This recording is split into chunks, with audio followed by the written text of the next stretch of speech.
Hello friends, ఈరోజు మీకు తోటకూర పులుసు రెసిపీ తోటి మేము ముందుకు వచ్చేసాను. కావాల్సినవి తోటకూర, పసుపు, ఉప్పు, చింతపండు నానబెట్టుకున్నది, పోపు దినుసులు మెంతులు, ఆవాలు, జీలకర్ర, ఎండుమిరపకాయలు.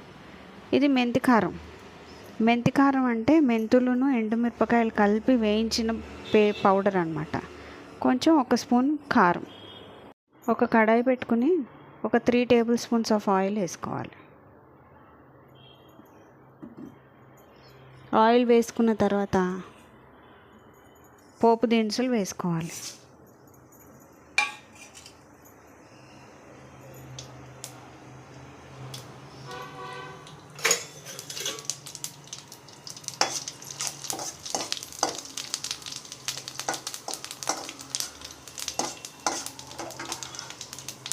పోపు దినుసులు వేగిన తర్వాత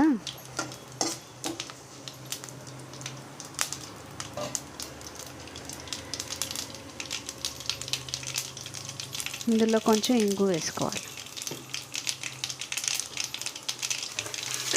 ఇంగు వేసుకొని మనం కడిగి పెట్టుకున్న తోటకూర వేసుకోవాలి.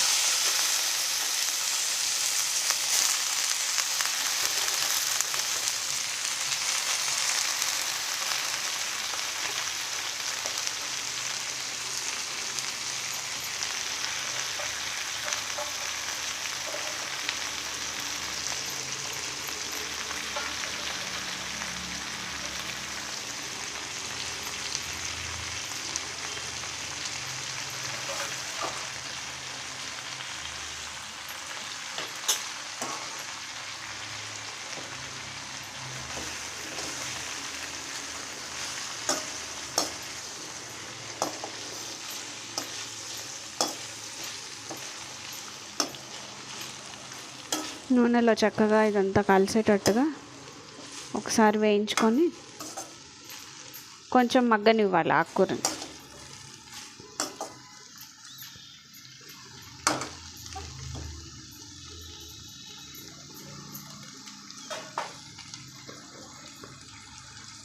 మగ్గుతూ ఉండగానే మనం ఉంచుకున్న పసుపు,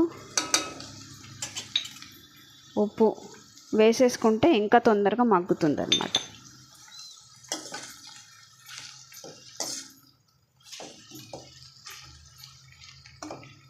ఈ ఉప్పు పసుపు వేసాం కదా, ఆకుకూరను బాగా ఉడకనివ్వాలి.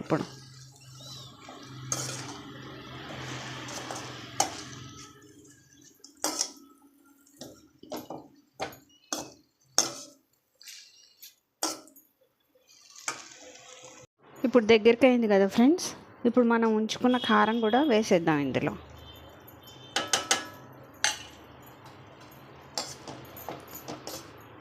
వేసేసి కారం కూడా దీనికి పట్టేటట్టుగా ఒక 5 మినిట్స్ ఉంచుకుంటే అప్పుడు చింతపండు పులుసు వేసుకోవచ్చు.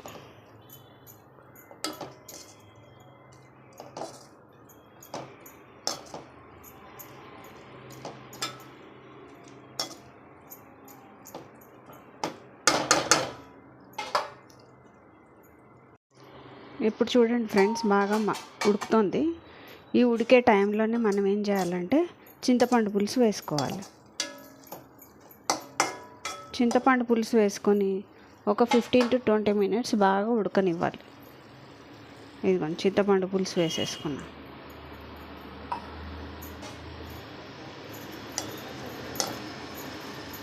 ఈ చింతపండు పులుసులో ఇది బాగా ఉడకనివ్వాలి.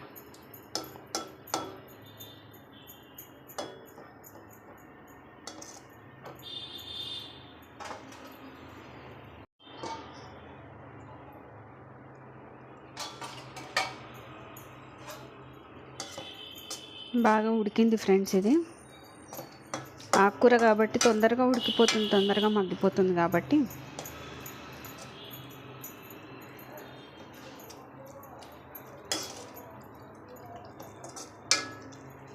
ఇందులో ఇప్పుడు మనం ఉంచుకున్న మెంతి కారం ఒక స్పూన్ వేసుకోవాలి.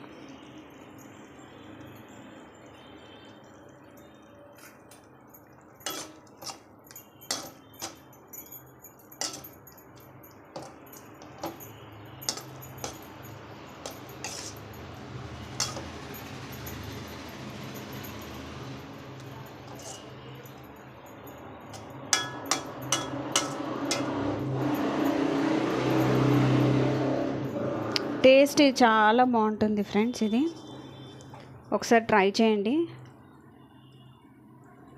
ఇది ఉడికిన తర్వాత ఇంకొక చిన్న చిట్కా ఉంది, అది చెప్తాను కదా ఫ్రెండ్స్.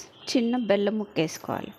ఏ పుల్లవి అంటే పప్పుచారు కానీ, పులుసు కానీ, సాంబార్ కానీ, పులుసు కానీ అలాంటివి ఏదైనా చేసుకునేటప్పుడు ఒక చిన్న బెల్లం ముక్క వేసుకుంటే మీకు ఎక్కువ పులుపు లేకుండా పులుపుని కంట్రోల్ చేస్తుంది అన్నమాట. అది అంటే కర్రీలో పుల్లదనం ఎక్కువ లేకుండా దాన్ని సమంగా చేస్తుంది. ఇప్పుడు ఇది ఉడికిపోయింది కాబట్టి దీంట్లో కొంచెం మనం వరిపిండి కలిపి పోసుకోవాలి.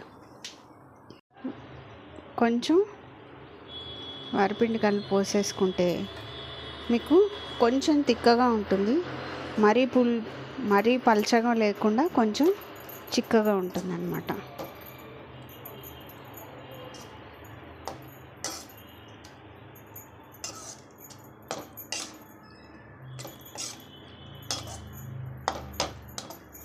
అంతే, మన తోటకూర పులుసు రెడీ. సో మీరు కూడా తోటకూర పులుసుని ట్రై చేయండి. ఎలా ఉందో కామెంట్ రూపంలో నాకు కామెంట్లో పెట్టండి. ప్లస్ నా యూట్యూబ్ ఛానల్ని లైక్ చేయండి, షేర్ చేయండి, సబ్స్క్రైబ్ చేయండి. Thank you.